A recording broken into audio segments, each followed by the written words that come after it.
बिस्मिल्लाहिर्रहमानिर्रहीम। अस्सलाम वालेकुम स्टूडेंट्स, कैसे हैं आप? इंशाल्लाह आप बिल्कुल खैरियत से होंगे।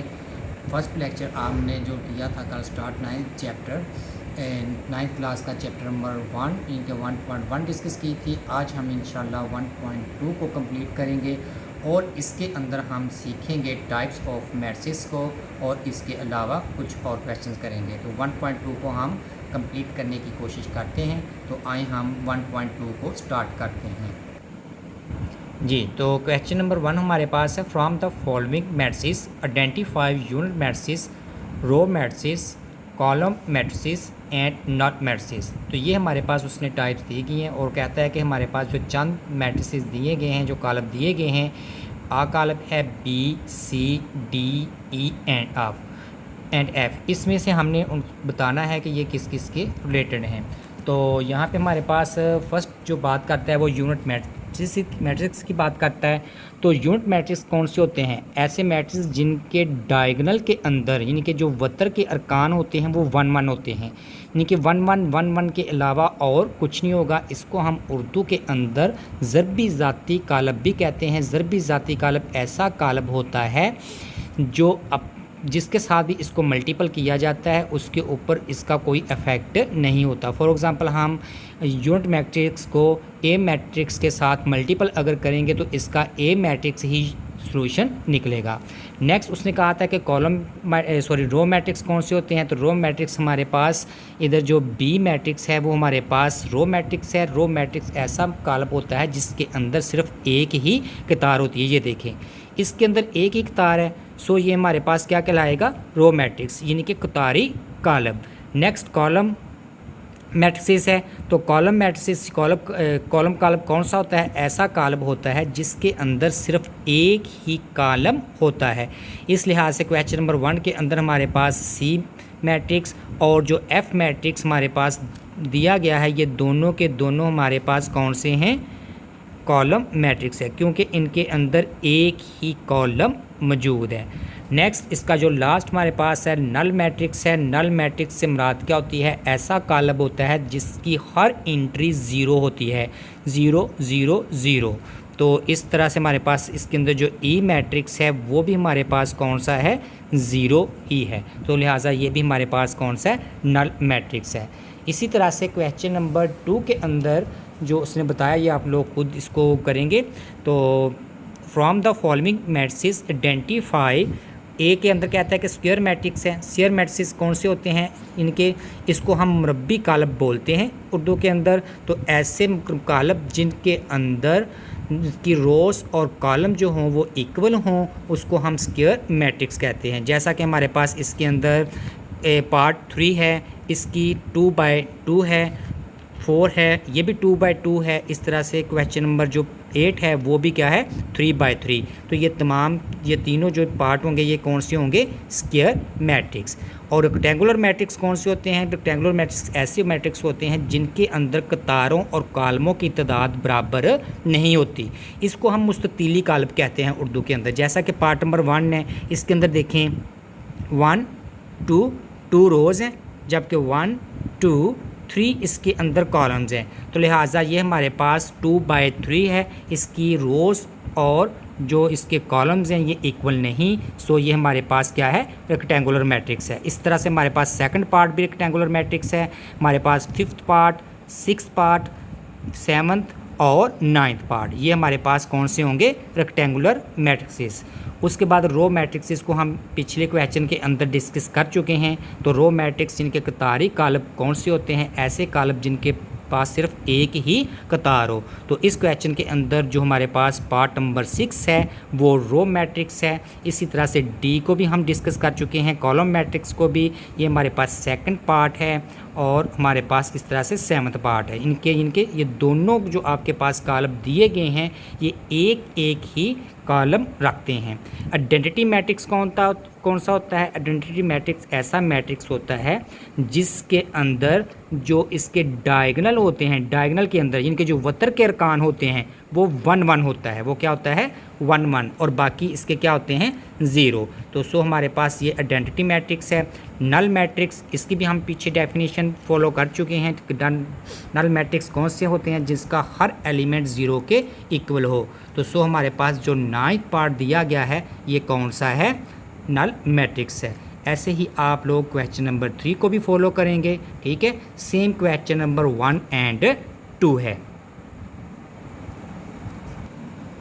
जी। नेक्स्ट हमारे पास क्वेश्चन नंबर 4 है। कहता है कि find negative of matrices A B C D and E when, जबकि आपके पास A B C D and E matrix आपके पास गिवन है। तो ये बहुत सिंपल सा है। इनके हमने नेगेटिव मैट्रिक्स फाइंड करने हैं। तो सिंपल क्या करेंगे, जो दिए गए आपके पास कॉलम हैं इनकी तमाम एंट्रीज़ की साइंस को हम चेंज कर देंगे। इनके साइंस को क्या कर देंगे? चेंज। तो ये हमारे पास कौन सा होगा? Negative matrix. तो इसका हम 1-2 पार्ट करते हैं। क्वेश्चन नंबर 4 का इनके 4 एग्जाम्पल, जैसा कि हमारे पास ए मैट्रिक्स गिवन है जो कि 1 0 और -1 है। तो क्या करेंगे, ये ए है, इसको हम नेगेटिव ए से शो करेंगे तो ये हमारे पास नेगेटिव मैट्रिक्स कहलाएगा। अब इसकी एंट्री को क्या करें? साइन को चेंज करें, +1 तो -0 का 0, ये -1 तो किस में हो जाएगा? +1 में। इसी तरह से अगर हम ई मैट्रिक्स को फॉलो करें तो ई मैट्रिक्स हमारे पास क्या है? 1 -5 2 3। अब इसका हमने नेगेटिव मैट्रिक्स फाइंड करना है तो ये हमारे पास आ जाएगा -e। ये देखिए ये पॉजिटिव है तो नेगेटिव का इसका साइन हम लगाएंगे। तो इसकी इंट्रीज को भी क्या करें? चेंज करें। ये प्लस सॉरी इसके साइंस को, ये प्लस है तो माइनस, माइनस तो प्लस, ये भी माइनस और ये भी माइनस। तो इस तरह से बाकी के जो आपके पास होंगे उनको आप खुद से करेंगे। नेक्स्ट इसका क्वेश्चन नंबर 5, ये 2 मार्क्स के लिए थोड़ा सा इम्पोर्टेंट है, वरना आपके लिए ये मरूज़ी में भी ऑब्जेक्टिव में भी ये अहम है। तो कहता है कि find the transpose of each of the following matrices. तो ट्रांसपोज क्या होता है? ट्रांसपोज से मुराद होती है रोज़ चेंज इनटू कॉलम्स और कॉलम्स चेंज इनटू रोज़, यानी कि कतारों को कॉलमों के अंदर बदलना या कॉलमों को कतारों के अंदर बदलना, ये क्या कहलाता है? कॉलम का ट्रांसपोज। और इसके दिए गए कॉलम को हम ए की पावर टी, बी की पावर टी, सी की पावर टी, सोन ऐसे हम इसको शो करेंगे। तो इसका भी हम 1-2 पार्ट करते हैं, इंशाल्लाह आपको समझ आएगी। तो ए हमारे पास है मैट्रिक्स 0 1 -2। अब देखें हमने अभी क्या बोला? ट्रांसपोज से क्या मुराद है? ये ए है, अगर हम इसको यूँ लिख दें ए की पावर टी तो ये ए का ट्रांसपोज हो जाएगा। अभी हमने इसकी डेफिनेशन बोली थी रोज़ चेंज इनटू कॉलम और कॉलम चेंज इनटू रोज़, यानी कि कतारों को कॉलमों में बदल दें या कॉलमों को कतारों में बदल लें। जैसा कि हमारे पास ये क्या दिया गया है, ये कॉलम है, अगर इस कॉलम को हम यूँ लिख दें, कतार में चेंज कर दें तो ये हमारे पास क्या कहलाएगा? ट्रांसपोज ऑफ ए। इसी तरह से अगर हम इसका सी कॉलम को फॉलो करें जो कि हमारे पास 1 2 2 -1 3 एंड 0, तो ये हमारे पास क्या है? सी। इसको हम क्या लिखेंगे? सी की पावर टी, तो ये सी ट्रांसपोज। अब हम क्या करेंगे? ये देखें ये हमारे पास क्या है? कतार। इसको हमने क्या लिखा? यूँ कॉलम। ये हमारे पास क्या है? कतार। इसको क्या लिखा? यूँ कॉलम। इसी तरह से ये हमारे पास क्या है?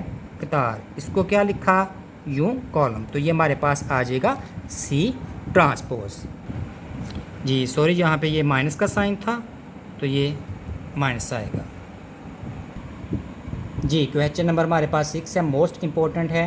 ये इम्तिहानी नुक्ता नज़र से कहता है कि verify that if A this है बी दिस है, देन हमने क्या करना है? A transpose transpose is equal to A के, B transpose transpose is equal to किसके? बी के। तो हम इसमें से एक पार्ट करेंगे और एक पार्ट आप खुद ट्राई कीजिएगा। तो जैसा कि हमारे पास चलिए हम बी वाला करते हैं।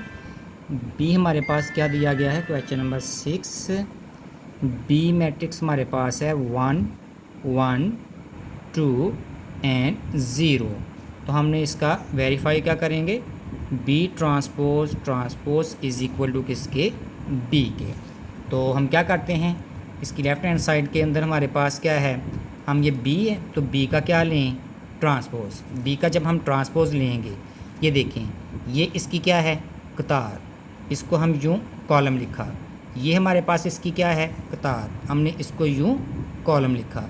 अब उसने ट्रांसपोज का अगेन ट्रांसपोज लिया तो अगेन ट्रांसपोज लेंगे इसका, अगेन ट्रांसपोज, तो बी ट्रांसपोज ट्रांसपोज।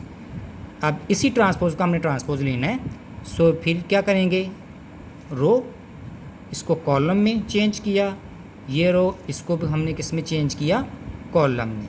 तो फॉलो करें कि हमारे पास बी ट्रांसपोज ट्रांसपोज, ये सेम हमारे पास बी आ चुका, इनके ये कौन सा मैट्रिक्स बन चुका, बी। तो सो ये हमारे पास क्या होगा, वेरीफाई।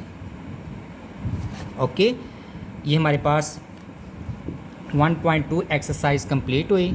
इंशाल्लाह आपको इसकी समझ आई होगी। तो नेक्स्ट लेक्चर के साथ फिर हाज़िर होंगे, तब तक के लिए अल्लाह हाफिज़।